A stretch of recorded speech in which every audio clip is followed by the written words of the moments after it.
আমরা আছি ওয়ার্ডপ্রেসের ড্যাশবোর্ডে। মূলত এখানে dashboard, post, media, pages, comments এই অপশনগুলোকে আমরা বলে থাকি ট্যাক্সোনমি। ড্যাশবোর্ড একটা ট্যাক্সোনমি, পোস্ট একটা ট্যাক্সোনমি, মিডিয়া এটা একটা ট্যাক্সোনমি। তাহলে এগুলো বলা হচ্ছে কি ট্যাক্সোনমি। এবং এর ভিতরে থাকা যে অপশনগুলো তাকে আমরা বলি টার্মস। তাহলে আমরা আজকে কি জানলাম? ট্যাক্সোনমি এবং টার্মস। এখন এই ড্যাশবোর্ডের মূলত আমরা ওয়ার্ডপ্রেসের আপডেট বা ফিচার যেগুলো এক্সট্রা আসে সে তথ্যগুলো আমরা কিন্তু আমাদের এই ড্যাশবোর্ডে পেয়ে থাকি। এখানে কি কি ইনফরমেশন যোগ হচ্ছে, এটার সাইট হেলথ কি, কুইক ড্রাফট কি আছে, অ্যাট গ্লেন্স কি আছে, অ্যাক্টিভিটি কি, এক্সেট্রা। এবং ওয়ার্ডপ্রেস নিয়ে নিউজও দেখায় আমাদের ড্যাশবোর্ডে। এছাড়া যদি কোনো আপডেট আসে সেক্ষেত্রে আপডেটে একটা ছোট্ট নোটিফিকেশন দেখাবে। এরপর হচ্ছে ট্যাক্সোনমি হচ্ছে পোস্ট। আমরা যদি আমাদের ওয়েবসাইটে বা থিমে পোস্ট রাখতে চাই বা করতে চাই সেক্ষেত্রে আমরা এই অপশনটি ইউজ করতে পারি। অপশন বলতে আমরা বলছি ট্যাক্সোনমি। এর ভিতরে যে all post, add post, category tag এগুলো হচ্ছে টার্মস। যেমন আমরা পোস্টে যাব, অল পোস্টে দেখতে পাচ্ছি একটা পোস্ট কিন্তু আছে। আমরা যদি পোস্ট ক্রিয়েট করতে চাই সেক্ষেত্রে আমরা অ্যাড পোস্ট এখানে ক্লিক করতে পারি অথবা এখানে ক্লিক করতে পারি। অ্যাড পোস্টে যাব, তাহলে আমাদের পোস্ট ক্রিয়েট করার উইন্ডো চলে আসবে। আমরা যেটা টাইটেল ক্রিয়েট করতে পারি, দিস ইজ পোস্ট। আমরা চাইলে এখানে কিছু প্যারাগ্রাফ দিতে পারি। সেক্ষেত্রে আমরা একটা লরেম টেক্সট নিয়ে আসি। আমরা কিছু ডামি টেক্সট নিলাম এখান থেকে, এরপর পেস্ট করলাম। এরপর আমরা পাবলিশ। আমরা একটু ব্যাকে যাই, তা দেখতে পাবো আমাদের একটা পোস্ট ক্রিয়েট হয়ে গেছে। যদি দেখতে চাই কেমন দেখায় তাহলে ভিউ থেকে তা দেখতে পাচ্ছি একটা পোস্ট ক্রিয়েট হয়ে গেল। এভাবে আমরা একটা পোস্ট ক্রিয়েট করতে পারবো। আমরা পাশাপাশি ক্যাটাগরি তৈরি করতে পারি। ক্যাটাগরিতে ক্লিক করব, নেম দিব ব্লগ, একটা স্ল্যাগ দিব ব্লগ। স্ল্যাগ মূলত আমাদের ইউআরএলে যে পার্টগুলো দেখতে পাচ্ছি এগুলোর মূলত হচ্ছে স্ল্যাগ। ইউআরএল যে এই যে পার্ট বাই পার্ট ভাগ করা, ডিভাইড করা, এগুলোর মূলত হচ্ছে আমাদের স্ল্যাগ। আমরা অ্যাড ক্যাটাগরি ক্লিক করব, তাহলে আমাদের একটা ক্যাটাগরি ক্রিয়েট হয়ে যাবে। পাশাপাশি আমরা ট্যাগস ইউজ করতে পারি, তৈরি করতে পারি। ট্যাগ নেম যেমন হচ্ছে এডুকেশন বা এডুকেশন, স্ল্যাগ দিতে পারি ইডু, অ্যাড ট্যাগ, তাহলে আমাদের ক্রিয়েট হয়ে গেলো। এভাবে আমরা ক্যাটাগরি ট্যাগ তৈরি করতে পারি। তার মানে হচ্ছে আমরা ক্যাটাগরি বা ট্যাগস ওয়াইজ পোস্ট ক্রিয়েট করতে পারবো। আমি যে অল পোস্টে যাবার যাই, তারপর আমাদের আগের পোস্টে যদি যাই দেখতে পাবো আমাদের এই যে ক্যাটাগরি যে তৈরি করলাম, এই যে আমাদের ট্যাগস এখানে অ্যাড করলে অ্যাড হয়ে যাবে। এই অপশনগুলো এখানে পেয়ে গেছে, এই যে ব্লগ, পোস্ট, এক্সেট্রা। এছাড়া আমাদের আছে মিডিয়া ট্যাক্সোনমি। এখানে আমরা মিডিয়াতে ক্লিক করব। এখানে আমাদের যে photo, PDF, audio, video etcetera মিডিয়াগুলো এখানে স্টোর হয়ে থাকে। আমরা এখান থেকে মূলত আমাদের বিভিন্ন পোস্টে এই অডিও, ভিডিও, পিকচার ইত্যাদি ব্যবহার করে থাকি। আমি যে অ্যাড করতে চাই, অ্যাড মিডিয়া ফাইলে যাব, সিলেক্ট ফাইলে যাব, তাহলে আমরা আমাদের প্রয়োজনীয় পিকচার, ছবি, অডিও, ভিডিও ফাইল এখানে অ্যাড করতে পারবো। এটা অ্যাড হয়ে গেল।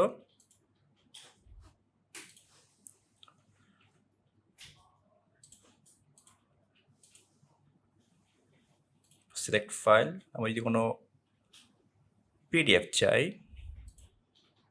সেটাও অ্যাড করতে পারবো। অ্যাড হয়ে গেল। মতো মিডিয়াতে আমাদের picture, image, audio, video, PDF extra ফাইলগুলো আমরা এখানে স্টোর করে রাখি যাতে আমরা পরবর্তীতে আমাদের পোস্টে ব্যবহার করতে পারি। এখন আমরা যদি পোস্ট চলে যাই, অল পোস্টে, এরপর এইটে যাব। এখন আমরা চাইলে আমাদের এই পোস্টে একটা ফিচার ইমেজ অ্যাড করতে পারবো। আমাদের এখানে দেওয়া আছে সেট ফিচার ইমেজ, আমরা ক্লিক করব। এটা হচ্ছে মিডিয়া লাইব্রেরি। এখানে আমাদের ওই সেই ছবিটা যেটা আমরা আপলোড করে রাখলাম সেই ছবিটা দেখাচ্ছে। আমরা চাইলে এটা ব্যবহার করতে পারবো। আমরা ক্লিক করব সেট ফিচার ইমেজ, তো এটা এখানে সেট হয়ে গেল। আমরা যদি সেভ করি তাহলে এটা আপডেট হয়ে যাবে। আমরা ব্যাকে আসবো। এখন আমি ভিউ করতে চাই বা পোস্টটা দেখতে চাই, চলে আসলো ছবি সহ। এভাবে আমরা মিডিয়া অ্যাড করব, ব্যবহার করব। এখন আমরা কথা বলবো পেজেস ট্যাক্সোনমি। এই ট্যাক্সোনমির দ্বারা আমরা আমাদের ওয়েবসাইটে পেজগুলো ক্রিয়েট করি। আমরা যে কোনো ওয়েবসাইটে যাই না কেন, আমরা কিছু মেনু দেখতে পাই। সার্ভার, এই যে আমরা এখানে এক্সট্রা অনেকগুলো মেনু দেখতে পাচ্ছি। এই প্রত্যেকটা মেনু আন্ডারে এক একটা পেজ কিন্তু এখানে আছে। এই পেজগুলোর মধ্যে আমরা ক্রিয়েট করব আমাদের ওয়ার্ডপ্রেসের পেজেস থেকে। যেমন অল পেজে যাব, আমরা দেখতে পাচ্ছি কিছু এক্সট্রা পেজ আছে, প্রাইভেসি পলিসি, স্যাম্পল পেজ। আমরা নিজের মতো ক্রিয়েট করব। তাহলে অ্যাড পেজে যাব, যেমন home page, publish.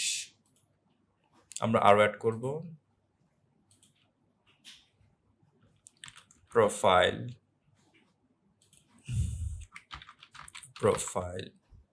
Publish.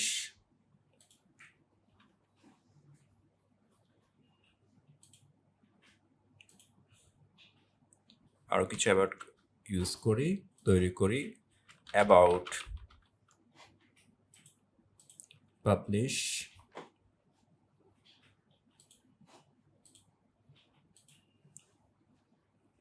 Contact.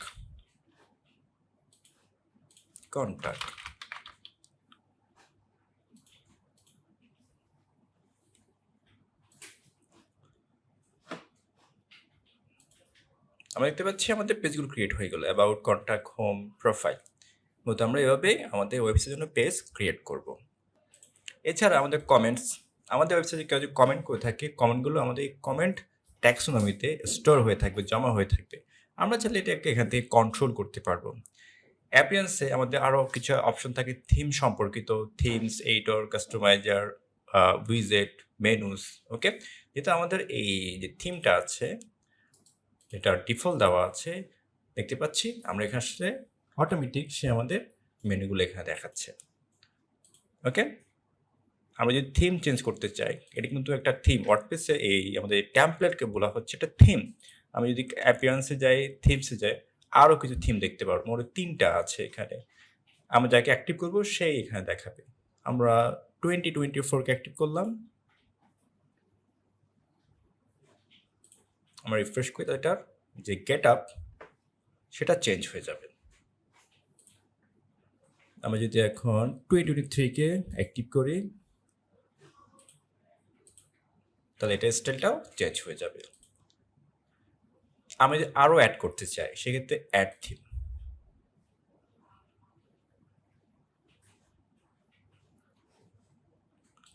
এরপর এখান থেকে আমরা 2020-কে ইনস্টল করব,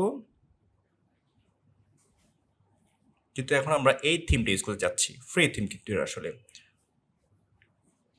তারপর আমরা অ্যাক্টিভ করব, তাহলে আমার ওয়ার্ডপ্রেসে এই থিমটা অ্যাক্টিভ হয়ে যাবে।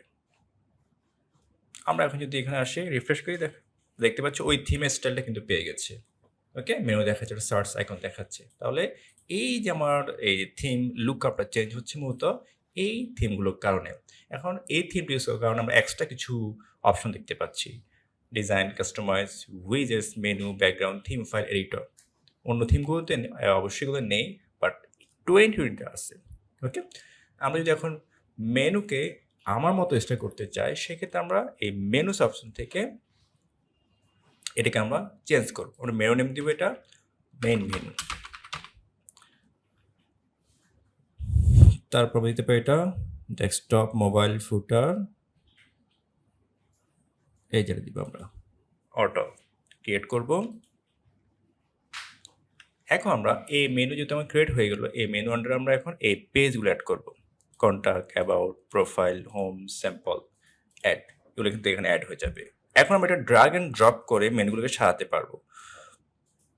হোমটা উপর রাখবো, তারপর হচ্ছে প্রোফাইল, কন্ট্যাক্ট থাকবে নিচে, অ্যাবাউট উপর থাকবে।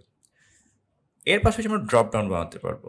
আমরা জাস্ট স্যাম্পলটাকে উপর নিয়ে আসি অ্যাবাউটে, জাস্ট এটাকে আমরা রাইটে ড্র্যাগ করব, তার ড্রপ ডাউন মেনু হিসেবে ক্রিয়েট হয়ে যাবে। আমরা সেভ করব, আমরা এখন যে স্টাইলে মেনু ক্রিয়েট করলাম এই সেম স্টাইলটা আমরা আমাদের ওয়েবসাইট দেখতে পাবো।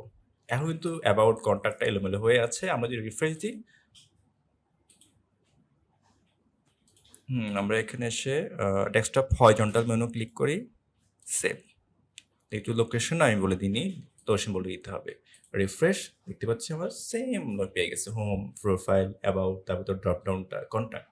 এভাবে আমরা নতুন নতুন থিম ইনস্টল করতে পারবো, অ্যাপিয়ারেন্স থেকে মেনুকে কাস্টমাইজ করতে পারবো আমাদের মতো করে। আমরা পাশাপাশি অপ্রয়োজনীয় যে থিমসগুলো আছে সেগুলো ডিলিট করতে পারি। সবগুলো তো আমার দরকার হয় না, আমাদের একটা ওয়েবসাইটে একটাই থিম কিন্তু অ্যাক্টিভ থাকে, যেহেতু আমরা এখানে আরও অনেকগুলো অ্যাড করতে পারবো। তো যেহেতু অপ্রয়োজনীয় থিম সেগুলো আমরা ডিলিট করে দিব, যেমন 2025 প্রয়োজন না হলে ডিলেট। যেহেতু এটা আমার অ্যাক্টিভ এটা আছে, এগুলো দরকার নেই, আমরা এখানে ক্লিক করব, ডিলেট। এটাও সেম ডিলেট করে দিব, জাস্ট আমাদের এই থিমটা থাকলেই হবে। এখন আমি যে এক্সট্রা আমাদের ওয়েবসাইটে একটা ফিচার যদি আমরা অ্যাড করতে চাই, বোঝার সুবিধার্থে বলা আসলে এক্সট্রা যদি কোনো অপশন বা ফিচার আমরা অ্যাড করতে চাই, সেক্ষেত্রে খুবই হেল্প করে হচ্ছে আমাদের প্লাগইনস। আমরা এখানে গিয়ে দেখব কিছু কিছু প্লাগইন আমাদের এখানে আগে থেকে ইনস্টল করা আছে, যেমন অ্যাকিসমেট, হ্যালো ডলি, ঠিক আছে। কিন্তু এগুলো ডিএক্টিভ করা আছে, আমরা চাইলে কেটে দিতে পারি, প্রয়োজন না হলে আমরা কেটে দিব। আর আমার যদি প্রয়োজন হয় সেক্ষেত্রে আমরা অ্যাড প্লাগইন থেকে অ্যাড করে নিব। কিন্তু অনেকগুলো ওয়ার্ডপ্রেস অর্গ থেকে অনেকগুলো আমাদের এখানে প্লাগইন আছে, পপুলার, তারপর হচ্ছে আমাদের রিকমেন্ড, ফেভারিটস, অনেকগুলো প্লাগইন আছে আসলে। ওকে, যদি আমরা আমাদের ওয়েবসাইটে যদি কোনো ফর্ম দেখাতে চাই যে আমি কোড করে বানাবো না, আমি ইজিলি বানাতে চাচ্ছি, সেক্ষেত্রে আমাদের কন্ট্যাক্ট ফর্ম 7 আছে। আমরা যদি আমাদের যে পোস্ট, এই যে আমাদের যে পোস্টগুলো আছে, এটা যে এডিটর গুটেনবার্গ যে এডিটরটা আছে, যে হেডিং এটার যে স্টাইলটা আছে, সেটা আমরা যদি পরিবর্তন করতে চাই, তাহলে সেক্ষেত্রে আমরা ক্লাসিক এডিটর ইউজ করতে পারি। কমার্স নিয়ে কাজ করলে আমরা এই প্লাগইনটা ইউজ করতে পারি। তারপর আমাদের ওয়েবসাইটে যে ক্যাশ বা স্পিড যদি আমরা বিল্ড আপ করতে চাই, সেক্ষেত্রে আমরা এই প্লাগইনটা ইউজ করতে পারি। আমরা যদি এসইও করতে চাই, সেক্ষেত্রে ইউজড এসইও ইউজ করতে পারি। আমি যদি একটা পেজ বিল্ডার প্লাগইন ইউজ করতে চাই, এটা ইউজ করতে পারি। এরকম অনেকগুলো প্লাগইন আছে। মানে মোট কথা হচ্ছে আমাদের ওয়েবসাইটে এক্সট্রা ফিচার আমরা যদি খুব সহজে অ্যাড করতে চাই, সেক্ষেত্রে প্লাগইন খুব আমাদের হেল্প করে। যেমন আমি যদি এখন ক্লাসিক এডিটরটা ইউজ করতে চাই, যেমন আমাদের এই যে পোস্ট ক্রিয়েট করার বা পেজ ক্রিয়েট করার যে ইন্টারফেসটা আছে, এটা লুকআপটা চেঞ্জ করতে চাচ্ছি, এটা মূলত গুটেনবার্গ কারণ হচ্ছে এরকম দেখাচ্ছে। আমরা হচ্ছে এটার যে ফেসটা আছে এটা পরিবর্তন করবো আমরা, সেক্ষেত্রে চাইলে আমরা ক্লাসিক এডিটরটা ইউজ করতে পারি। আমরা এখানে ইনস্টল করবো, যদি এটা প্লাগইন,